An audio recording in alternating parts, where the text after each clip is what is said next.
देश में लोकसभा चुनाव की आहट के बीच जहां नीतीश कुमार एक तरफ विपक्षी एकजुटता के लिए एड़ी चोटी एक किए हुए है, तो दूसरी तरफ भाजपा भी केंद्र में जीत की हैट्रिक लगाने के लिए तैयारियों में जुटी हुई है, जिससे ये साफ है कि आगामी लोकसभा चुनाव में देश में सत्ता पक्ष और विपक्ष में कांटे की टक्कर देखने को मिलेगी।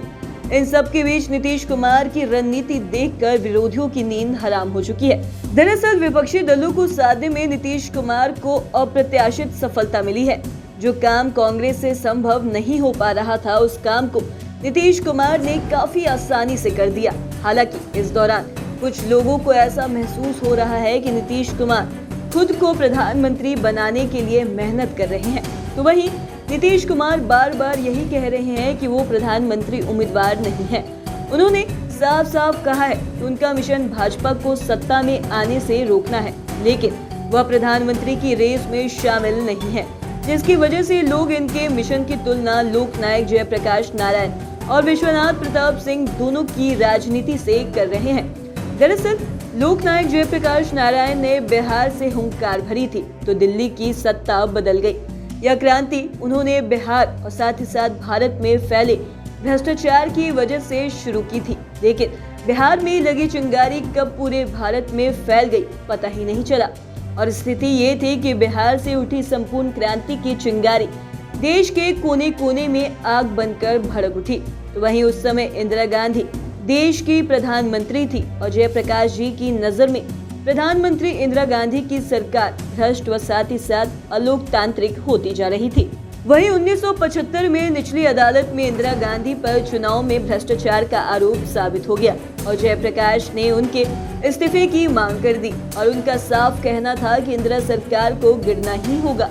तब इंदिरा गांधी ने राष्ट्रीय आपातकाल की घोषणा कर दी और जेपी तथा अन्य विपक्षी नेताओं को गिरफ्तार भी कर लिया गया। उसी वक्त राष्ट्रीय कवि रामधारी सिंह दिनकर ने कहा था, सिंहासन खाली करो कि जनता आती है। फिर जनवरी 1977 को आपातकाल हटा लिया गया और लोकनायक के संपूर्ण क्रांति आंदोलन के कारण देश में पहली बार गैर कांग्रेसी सरकार बनी, लेकिन देश के प्रधानमंत्री जयप्रकाश नारायण नहीं बन सके। तो वहीं आपको बता दें कि विश्वनाथ प्रताप सिंह ने भी विपक्षी दलों को एकजुट कर लड़ाई लड़ी थी। उन्होंने भी बिखरे विपक्ष को एकजुट किया और 1989 के लोकसभा चुनाव में कांग्रेस को बुरी तरह से पराजय मिली। उस चुनाव में वीपी सिंह के राष्ट्रीय मोर्चा को 146 सीटें मिली। इसके साथ ही भाजपा के पास 86 और साथ ही साथ वाम दलों के पास 52 सांसद थे। इस तरह राष्ट्रीय मोर्चा को 248 सदस्यों का समर्थन प्राप्त हो गया और वीपी सिंह भारत के 8वें प्रधानमंत्री बन गए। इस तरह देश के दो बड़े नेताओं लोकनायक जयप्रकाश नारायण और विश्वनाथ प्रताप सिंह ने राजनीति पर अपनी अमिट छाप छोड़ी। तो वहीं आपको बता दें कि एक ही वजह से देश में पहली बार कांग्रेस को हार का स्वाद चखना पड़ा, लेकिन उन्हें प्रधानमंत्री की कुर्सी नहीं मिली। तो वहीं आपको बता दें कि दूसरी की वजह से विपक्ष का समाजवादी कुनबा एकजुट हुआ और उन्हें सत्ता भी मिली।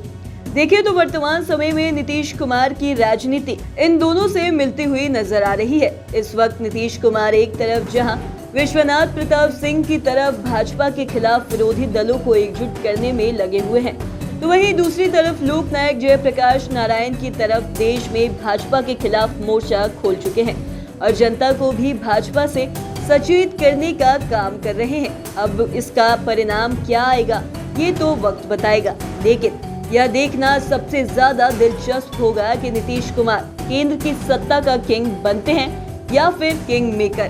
तो आज के इस वीडियो में इतना ही। अगर आपने अब तक हमारे चैनल को सब्सक्राइब नहीं किया तो तुरंत कर ले, साथ ही हमारे फेसबुक पेज को लाइक करें। वीडियो देखने के लिए आपका धन्यवाद।